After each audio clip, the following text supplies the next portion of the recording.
नमस्कार दोस्तों, आज का जो हमारा विषय है वो बहुत ही महत्वपूर्ण है कि आप ईड़ा और पिंगला और सुषुम्ना नाड़ी क्या है।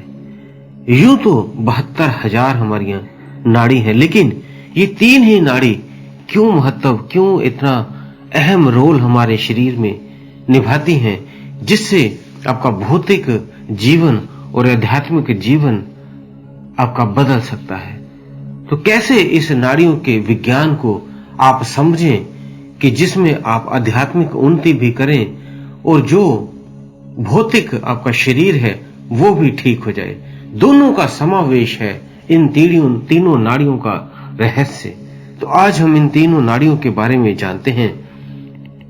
तो आप सभी का हम स्वागत करते हैं अपने चैनल में आत्मा से परमात्मा का सफर। और दोस्तों, अगर आप नए हैं तो पहले हमारे चैनल को सब्सक्राइब कर लें ताकि अध्यात्म के ऊपर आपको और वीडियोस मिल सकें, जिससे आप अपनी अध्यात्म यात्रा को आगे बढ़ा सकें। और वीडियो को लाइक 1 सेकंड अपना कीमती निकाल कर लाइक कर दें। तो दोस्तों, शुरू करते हैं आज का विषय। हमारे शरीर के अंदर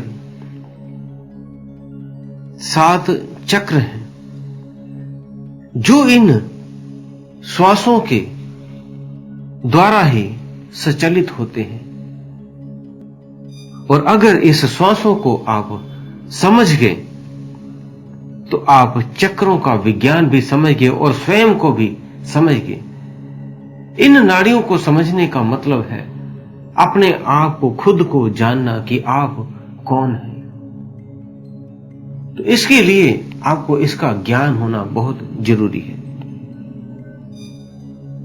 हमारे शरीर में जो है, जब हम सांस लेते हैं तो वो आपके श्वास जो है आपके शरीर में नाभि में, जब आप नासिका से श्वास लेते हो तो नाभि तक पहुंचते हैं। और जब वो नाभि पे आपका श्वास पहुंचता है तो वहां से 5 वायुओं में और 5 उपवायुओं में बदल जाता है। कहने का मतलब 10 वायुओं में बदल जाता है।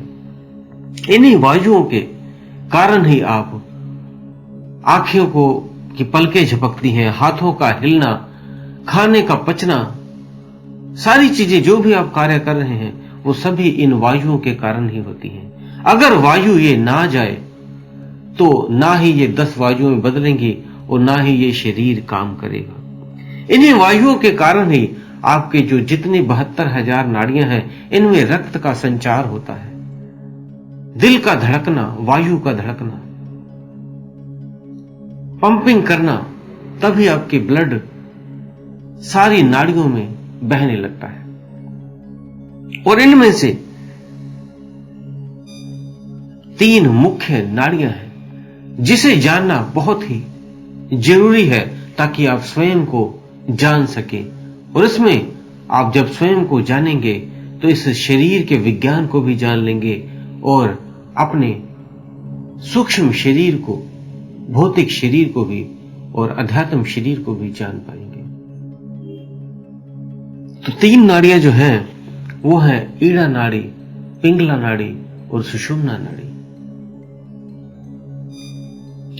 प्रत्येक मनुष्य के भीतर ये तीनों नाड़ियां, बाईं तरफ हम ईड़ा नाड़ी होती है और दाईं तरफ पिंगला नाड़ी होती है। जो बाईं तरफ नाड़ी है, ईड़ा नाड़ी, उसे हम स्त्री प्रधान कहते हैं।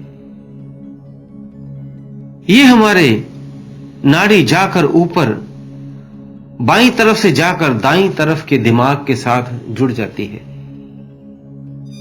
और अगर ये नाड़ी ठीक से काम नहीं करती तब आपको डिप्रेशन, गुस्सा आना, भूख ना लगना, ऐसे कुछ आप अपने शरीर में परिवर्तन कारण देखने लग जाते हो। तब इसे सही करने के लिए आपको कुछ आसनों का प्रयोग करना पड़ता है। उसके लिए आपको सूर्य प्राणायाम, भ्रामरी, धनुषासन, इस तरह के कुछ आसन करके इसे दोबारा से बैलेंस किया जाता है। क्योंकि ये नाड़ी शीतलता हमेशा आपके शरीर में रखती है, जिससे आपका गुस्सा कंट्रोल रहता है। चंद्र नाड़ी मीन्स पानी, जल। जब आपको ये जल बराबर मात्रा में होगा तब आपको गुस्सा नहीं आएगा। जब इसकी कमी होगी तो आप में डिप्रेशन, गुस्सा आने लगेगा। इसलिए जब ये डिसबैलेंस हो जाती है तब ऐसा प्रभाव देखने को मिलता है। और दूसरी तरफ जो हमारी दूसरी नाड़ी है, जो आपके दाहिनी तरफ राइट साइड पे होती है, वो है पिंगला नाड़ी। इसे पुरुष प्रधान कहते हैं। इस भाग को पुरुष का भाग भी कहते हैं। जैसे अपने शिव और सती की फोटो देखी होगी, उसमें अर्धनारीश्वर, आधा शिव और आधा पार्वती दिखाया गया है। इसी तरह हमारा शरीर भी आधा स्त्री है और आधा पुरुष है। मीन्स आधा चंद्रमा है और आधा सूर्य है। तो दाहिना तरफ आपका सूर्य का है। ये नाड़ी दाहिने तरफ से जाकर आपके बाएं दिमाग के बाईं तरफ जाकर रुकती है, जुड़ती है। और जब आपका पाचन तंत्र बिगड़ जाता है तो समझिए आपकी पिंगला नाड़ी डिस्टर्ब हो गई है। तभी कई लोग जो खाना खाते हैं तो वो बाईं तरफ करवट लेके सो जाते हैं, ताकि उनकी चंद्र नाड़ी बंद हो जाए और सूर्य नाड़ी चल पड़े, जिससे खाने में ऊर्जा की जो मात्रा है, एनर्जी की मात्रा आपके शरीर में बढ़ जाए और आपका खाना जल्दी पच जाए। इसीलिए खाना खा के बाईं तरफ 5-10 मिनट लोग लेट जाते हैं, सो जाते हैं। अगर ये डिसबैलेंस हो जाए तो इसके लिए एक व्यायाम आप कर सकते हैं, शीतली प्राणायाम कर सकते हैं। जब ये नाड़ी चलती है तो आपके हर 1 घंटे में ये नाड़ी बदल जाती है। 1 घंटा आपकी ईड़ा नाड़ी चलेगी तो दूसरे घंटे आपकी पिंगला नाड़ी चलेगी। इसी के बीच 1 घंटे के बीच 4 मिनट होते हैं। जब ये नाड़ी बदलती है तो आपकी सुषुम्ना नाड़ी चलने लगती है। और ये आपके जो समय है वो 4 मिनट का समय में आपको नींद भी आ जाती है और ध्यान भी हो जा सकता है। लेकिन ये उन्हीं के होता है जो सही समय पर खाना खाते हैं, सही समय पर सोते हैं। जैसे एक छोटा बच्चा है, वो जब उसकी पिंगला नाड़ी चलती है तब वो खाना खाने के लिए या दूध जो मांगता है वो उस समय मांगता है। और जब उसकी ईड़ा नाड़ी चल रही होती है तब उसे पानी या पेशाब करना होता है। और जब उसकी सुषुम्ना नाड़ी चल रही होती है तब वो सो जाता है। उसे ये नहीं पता होता दिन में या रात में कब सोना है। वो सुषुम्ना नाड़ी चलने पे ज्यादातर नींद की अवस्था में जाने लगता है। ये जो 1 घंटे का समय है, इसमें मिनटों में हमारे जो 5 चक्र है मेन, जिसे हम 5 तत्वों के नाम से जानते हैं, तो हमारे 5 तत्व जो हमारे शरीर में चक्रों के रूप में भी हैं। पृथ्वी चक्र हमारे मूलाधार चक्र को हम कहते हैं। दूसरा स्वादिष्ठान चक्र, तीसरा मणिपुर चक्र, और चौथा हृदय चक्र और थ्रोट चक्र। ये 5 चक्रों में 5 तत्व हैं। सबसे ऊपर वाले में आपके आकाश तत्व, जहां पे 4 मिनट तक ये जब हमारी नाड़ी चलती है तो यहां पे 4 मिनट तक रुकती है। हर तत्व में कुछ मिनट तक, हर चक्र में कुछ मिनट तक ये हमारे, जब हम श्वास लेते हैं तो वहां पे ऊर्जा रुकती है। तो पहले 4 मिनट आकाश तत्व पे रुकती है, फिर हृदय पे रुकती है वायु,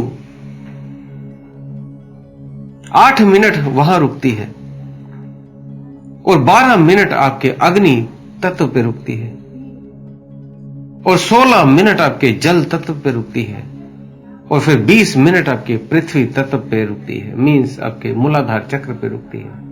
तो ऐसे एक एक तत्व पे इतने इतने मिनट लगकर 1 घंटा पूरा हो जाता है। पहले वो बाईं तरफ होती है, फिर अगले घंटे दाईं तरफ हो जाती है। ऐसे ये एक एक घंटे में बदलती रहती है। और जब आप आकाश तत्व में होते हैं तब आप ध्यान की स्थिति में जा सकते हैं।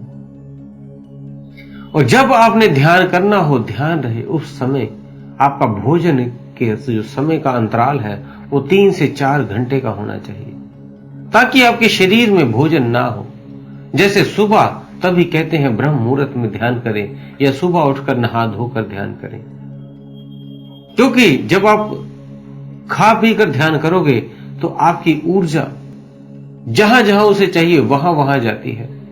आपका शरीर स्वयं ही उस ऊर्जा को वहां तक ले जाता है।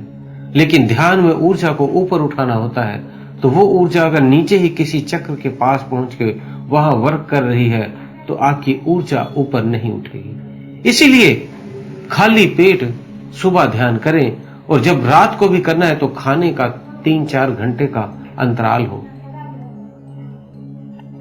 हमारे शरीर के भीतर जो है वो 114 चक्र है, जिसमें से 112 चक्रों को मूल मुख्य बताया जाता है। जहां भी आपकी 2 या 2 से ज्यादा नाड़ियां आपस में जुड़ती हैं और एक केंद्र बनाती हैं, वहां पे एक चक्र बन जाता है।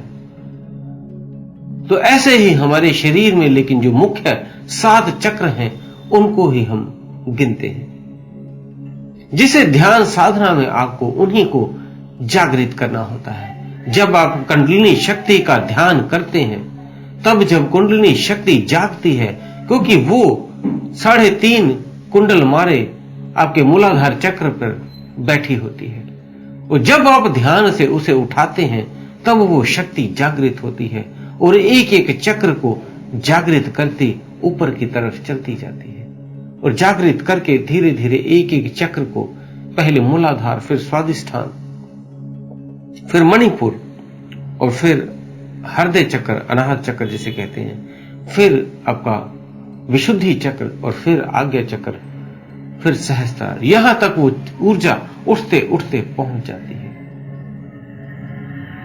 तो ये तब होता है जब आपकी सुषुम्ना नाड़ी चल रही होती है और आप उस समय ध्यान में बैठे हैं, बिना खाए पिए बैठे हैं, तो आपकी वो ईड़ा और पिंगला नाड़ी, जब कुंडलिनी शक्ति जागृत होती है तो ऊपर की तरफ चक्रों को एक्टिवेट करके जाते जाते आज्ञा चक्र में जाकर मिल जाती है, जुड़ जाती है, और वहीं से आपको प्रकाश के कभी कभी दर्शन हो जाते हैं। वहीं से आप आगे का सफर शुरू करते हो। तो उम्मीद है दोस्तों आपको चक्रों के बारे में जानकारी जो हमने देनी थी वो आपको मिल गई होगी, और ईड़ा, पिंगला और नाड़ी के विषय में जो आपको बताया वो आपको पता लग गया होगा। फिर भी कोई आपका प्रश्न हो तो आप हमें कमेंट बॉक्स में लिख दें। तो इसी के साथ हम दोस्तों विदा लेते हैं। धन्यवाद।